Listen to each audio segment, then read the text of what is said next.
당과는 관계없이 국민을 보고 정치를 하는 것이 국회의원이다. 노무현 대통령이 홍검사 그렇게 살면 안 돼요. 지금 김문수는 전광훈의 아바타라고 해도 과언이 아니죠. 그렇다면 지금 국민의힘의 세력은 윤석열, 김문수, 전광훈.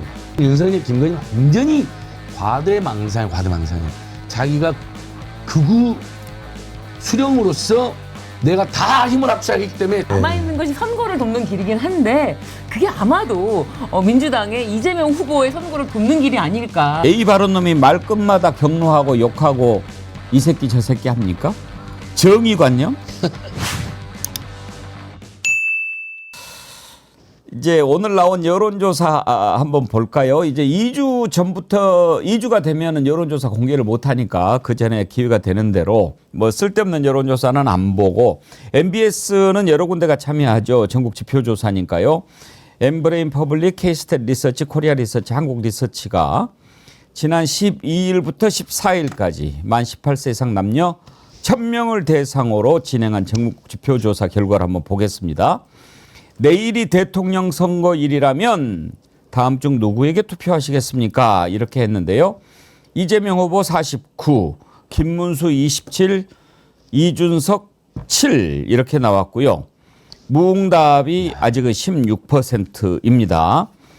MBS 조사인데 여기 이제 보면 당선 가능성도 물어봤어요.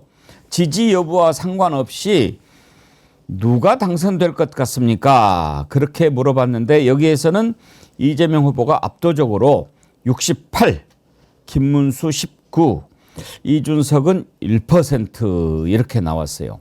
이걸 보면 이제 압도적으로 달리고 있다라고 하는 것을 알 수가 있고요. 또 다른 여론조사 하나 볼까요? 뉴스원 한국 갤럽이 조사한 차기 대선 가상 3자 대결 지지도인데요. 이 여론조사를 보면 이거 이제 12일부터 13일 한 건데요. 이재명 후보가 50%를 넘었지요. 51, 그리고 김문수가 31, 이준석 8 이렇게 나왔고요. YTN하고 엠브레인 퍼블릭이 조사한 걸 보면 이재명 후보 46, 김문수 33, 이준석 7. 동아일보 여론조사도 한번 볼까요? 동아일보 여론조사도 50%가 나왔네요. 49.7. 그리고 김문수가 29, 이준석 7. 거의 뭐 지금 이런 구도로 지금 선거전이 치러지고 있습니다. 이런 상황에서 어떤 것이 과연 변수가 될 수 있을 것인가? 지금 뭐 이제 몇 가지가 있는데 맨 마지막에 혹시 이준석과 김문수가 단일화를 하지는 않을까 이런 것도 있고, 그러니까 윤석열 탈당 얘기가 계속 나오는데 윤석열이 탈당하면 뭐 그게 조금 중도층을 끌어들이는 계기가 될까? 뭐 이런 분석들이 있는데 글쎄요. 이준석과의 단일화는 이준석이 단일화해서 이익 볼 게 있을까 싶기도 한데요. 그래서 제가 유익 있게 본 여론조사가 있습니다. 예. 이준석과 김문수의 단일화. 그 여론조사 중에 한국 갤럽이 14일 날 조사한 것 중에 뉴스원이 의뢰한 건데요. 비호감도가 가장 높은 후보는 누구인가요? 1위가 이준석, 2위가 김문수. 네, 이재명 후보가 꼴등을 했습니다. 비호감도에서는 꼴등을 했는데 무엇보다 비호감도 67%로 진짜 압도적인 1위가 이준석입니다. 그리고 62%로 김문수고요. 이재명 후보는 비호감도는 49%. 이 과반도 안 되고 50도 안 되는 거예요. 그러니까 이 비호감도 1, 2위가 합치면은 비호감도가 더 높아지고 시너지가 더 일어나지 않을까? 정말 비호감이다. 비호감과 비호감이 뭉치면 그 시너지는 폭발하지 않을까 싶습니다.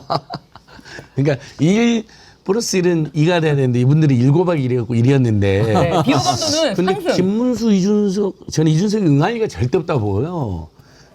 굉장히 얍삽한 분이잖아요. 그래서 자기가 단일해가지고 박빙이나 됐으면 봐라 나 때문에 이렇게 됐다 할 텐데 만약에 그래도 격차가 발생하면 오히려 아무 도움이 안 됐다 이러면 지 스크래치만 나잖아요. 그래서 그렇죠. 김문수, 한덕수, 이준석은 합치면 1 더하기 1은 2가 아니라 1만 했으면 0이 되는. 네, 비호감도. 오히려 비호감이 더 증폭돼 버리는. 그렇습니다. 비호감과 비호감이 합쳐져 가지고 이준석은 사실은 단일화한다고 해서 자신의 몸값을 뭐 높일 수 있는 그런 시기도 아니고 예. 그리고 사실 지금 국힘에서는 뭐 집토끼에 굉장히 연연하고 뭐 확장성 이런 것에 대한 생각이 없거든요. 근데 이준석이 여기서도 완주를 해서 10% 미만으로 딱 완주를 하는 것이 또 저희 희망사항이고 그렇게 되리라고 생각합니다.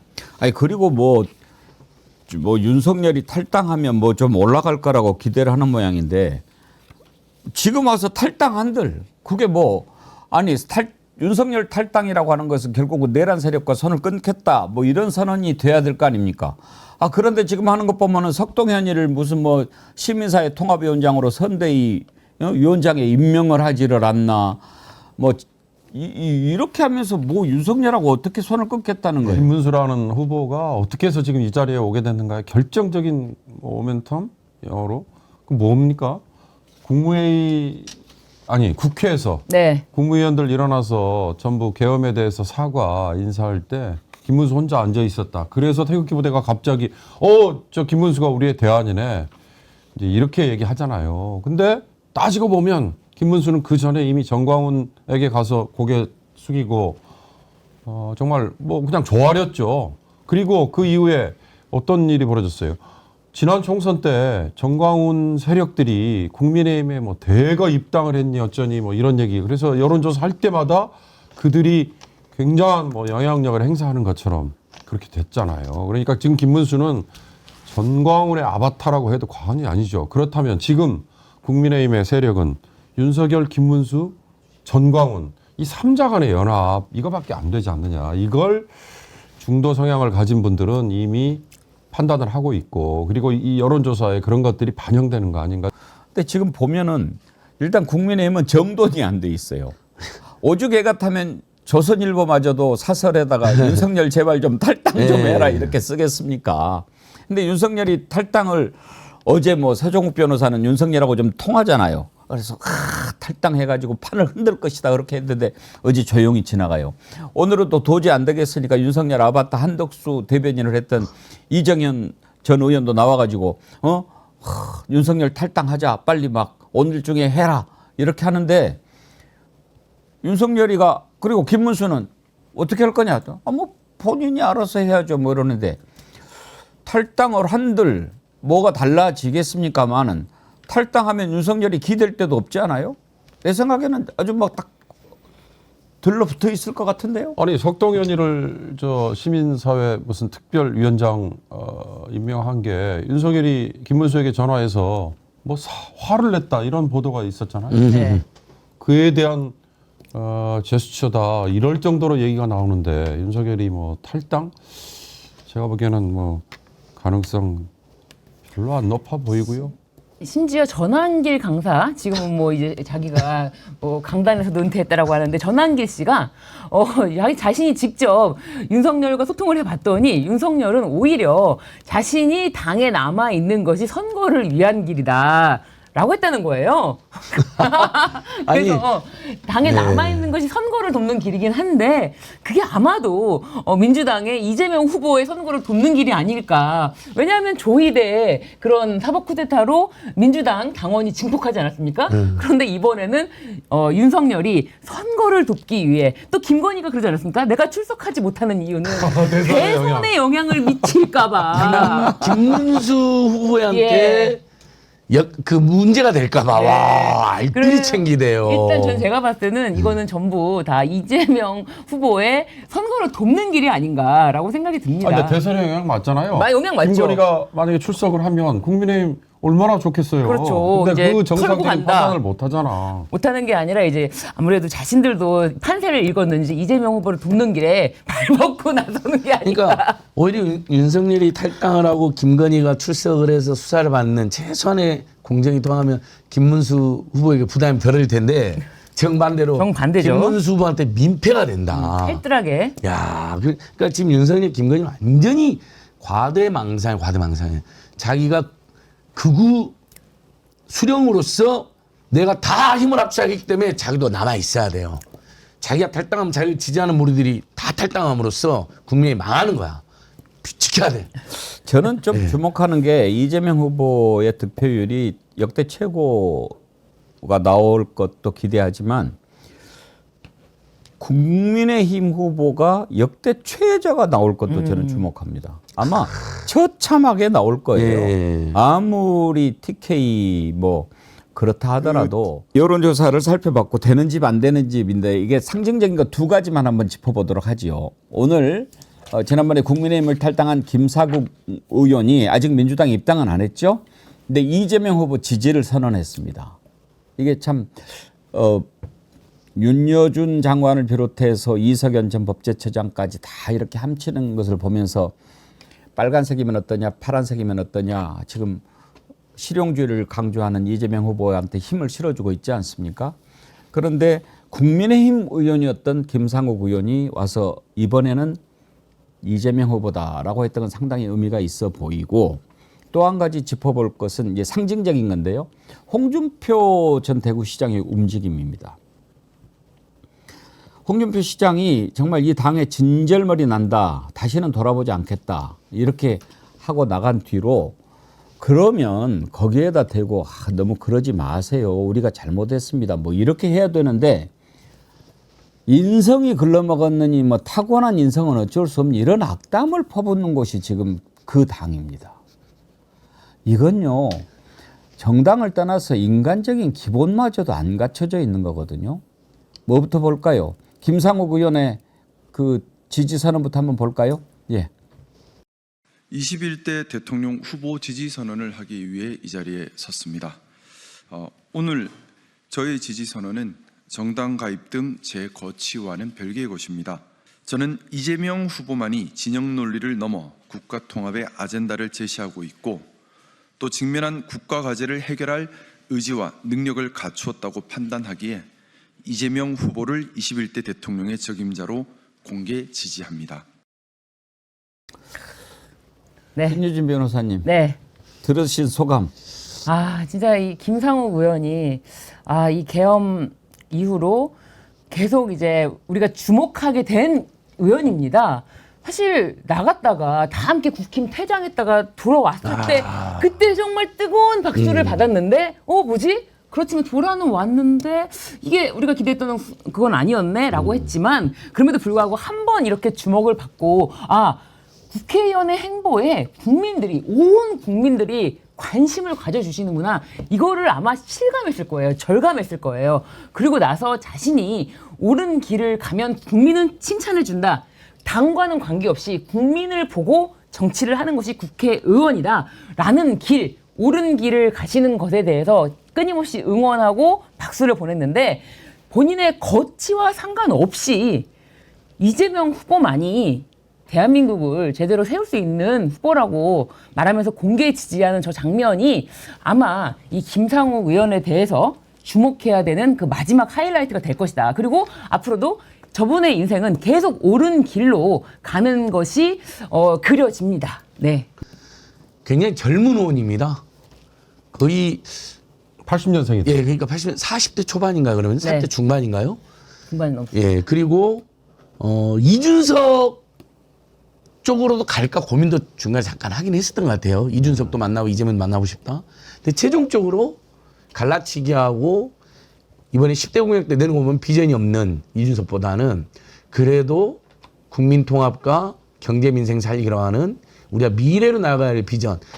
10대 공약을요, 블라인드로 해서 이렇게 설문해 보면 이재명 후보 공약이 지금 점수를 제일 많이 받고 있거든요. 누구 공약인지 다 지우고 모르는 사람들 뿌리면. 그래서 김상우 의원이 정말 큰 결단해 주신 것 같고요.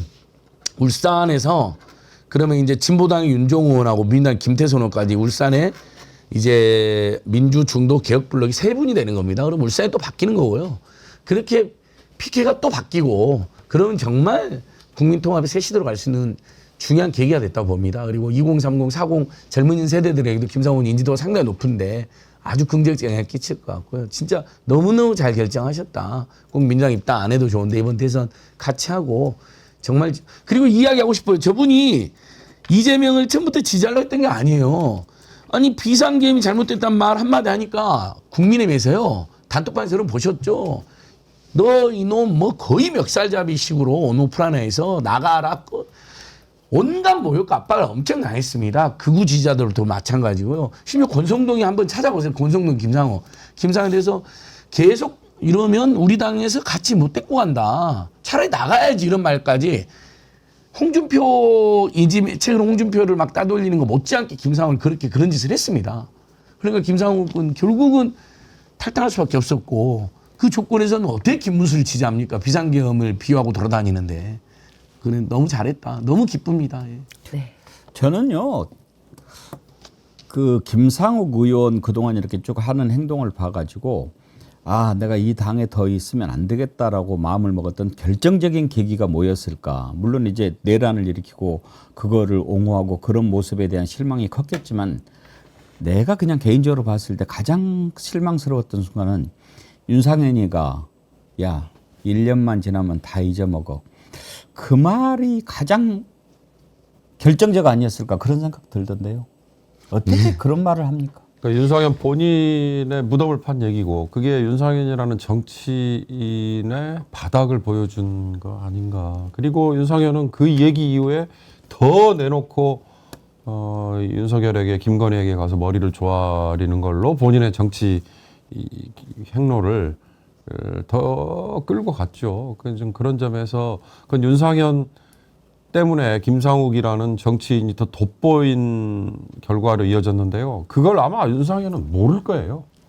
모른다는 게 더 불행인 거고요. 이제 홍준표 시장 얘기를 좀 해보죠.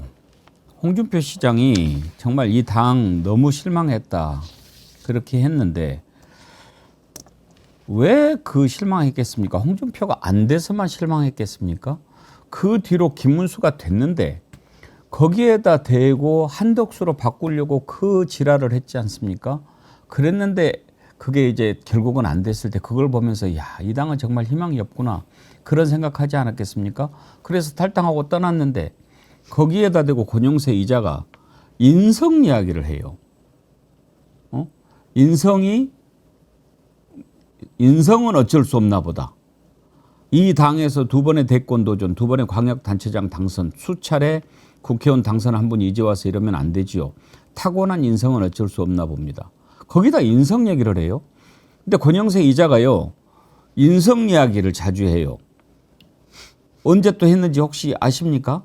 안진걸 소장님? 이재명 아니요. 후보를 이자가요. 제가 우회할 이제 때 보여드릴게요. 맨날 쓰던데. 윤석열이 영입했잖아요. 아, 그때도 한번 했죠. 그때 윤석열이 인성이 좋다고 그랬어요. 맞습니다. 인성의 기준이 나오네. 네. 한번 들어보실래요?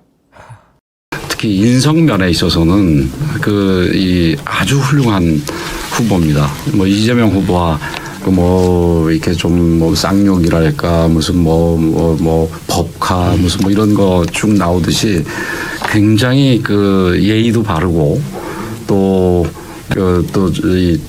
정의관념도 굉장히 강하고 이 법을 지키는 거는 물론 뭐 본인이 검찰총장까지 했으니까 뭐 당연히 그거는 완벽하고요.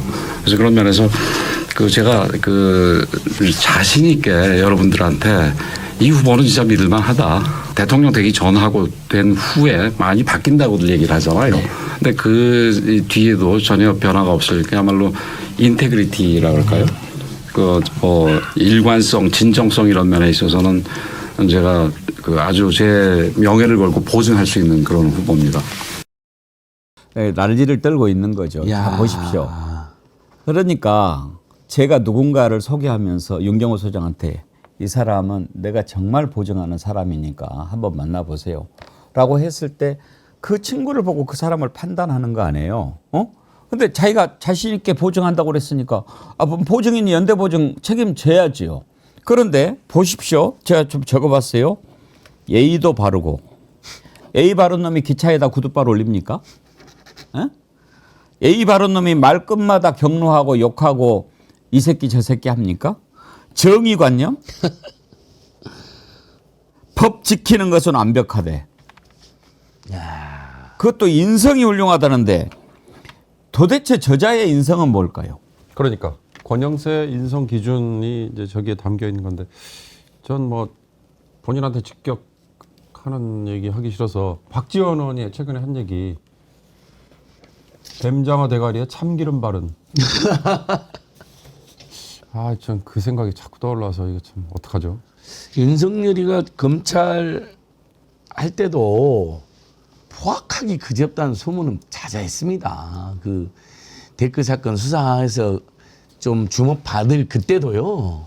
윤우준, 윤대진 형제 다 봐주고 자기가 친한 사람 싹 봐주고 자기가 한번 제물로 삼는 사람은 막 포악하게 해서 여러 번 말씀드리지만 오죽하면 그 신정아 씨가 자기 책에다가 얼마나 무섭게 하고 협박을 하길래 자기가 시를 할 수밖에 없었다라는 그 너무나 가슴 아픈 이야기까지 밝혀놨잖아요. 그런 인성을 가지고 있는 자입니다. 국회의원한테도 야야 새끼야 새끼 함부로 말한자고 아유 뭐 제가 입으로 말해봐야 뭐. 권성동이 가요. 홍준표 시장한테 기나긴 정치 여정에 있어 제가 그동안 불편함을 끼쳐드린 부분이 있었다면 노여움은 오롯이 저에게 담아주십시오. 검찰청에서나 국회에서나 제가 본 홍준표 선배님은 언제나 단연 군계 일하계셨고 조직 안에 시기하고 질투하는 이런저런 말들이 늘 선배님을 따라다녔고 저조차도 그런 마음이 없었다고 할 수 없지만 선배님의 그 탁월함을 부정할 수 있는 사람은 아무도 없었습니다. 아이고야. 연병하고 있네. 이게 뭡니까? 참 정말 이 어떤 끝판왕을 보는 것 같아요. 끝판왕을. 오죽하면 홍준표 시장이 또 오늘 또 글을 올렸더라고요. 차라리 노무현을 따라서 민주당을 갔더라면. 오죽하면 그런 얘기를 합니까? 그러니까 이제 홍준표 검사가 정계 입문할 때 양쪽에서 다 이때 이제 모래시계 검사로 유명했으니까 콜을 받았죠. YS가 야 이쪽으로 와. 너는 고향도 그쪽이니까. 그래가지고 했는데 그때 노무현 쪽에서도 같이 하자 그랬다는 거죠. 그런데 결국은 신한국당으로 가기로 하니까 노무현 대통령이 홍 검사 그렇게 살면 안 돼요. 이렇게 화를 냈대요. 그랬는데 그걸 다시 떠올리면서 차라리 그때 노무현을 따라서 민주당을 갔더라면 내 인생이 이렇게 더럽게 끝나지 않았을 걸. 그런 얘기를 하는 거죠. 참. 그러니까 선택을 잘해야죠. 저는 홍준표 전 지사님 지금부터라도 정말 합리적인 중도보선로로 막말과 맞는 말을 동시에 하는 몇 안 되는 사람이잖아요. 만말, 막말. 맞는 말 가끔 막말 자주 하고 그랬었는데 정작 그 처절한 깨달음으로 정말 어른이 없는 시대가 돼버렸잖아요, 요즘에요. 옛날에 뭐 우리가 뭐 함석헌 선생님, 문익환 목사님, 이제 DJ도 돌아가시고 YS도 돌아가시고 그랬는데 홍준표 지사님 지금이라도 중도와 개혁과 보수를 모두 아우르는 맞는 말만 계속 해주는 그런 역할을 해주시면 국민으로부터 다시 옛날에 그 주목받던 호감이 회복되지 않을까.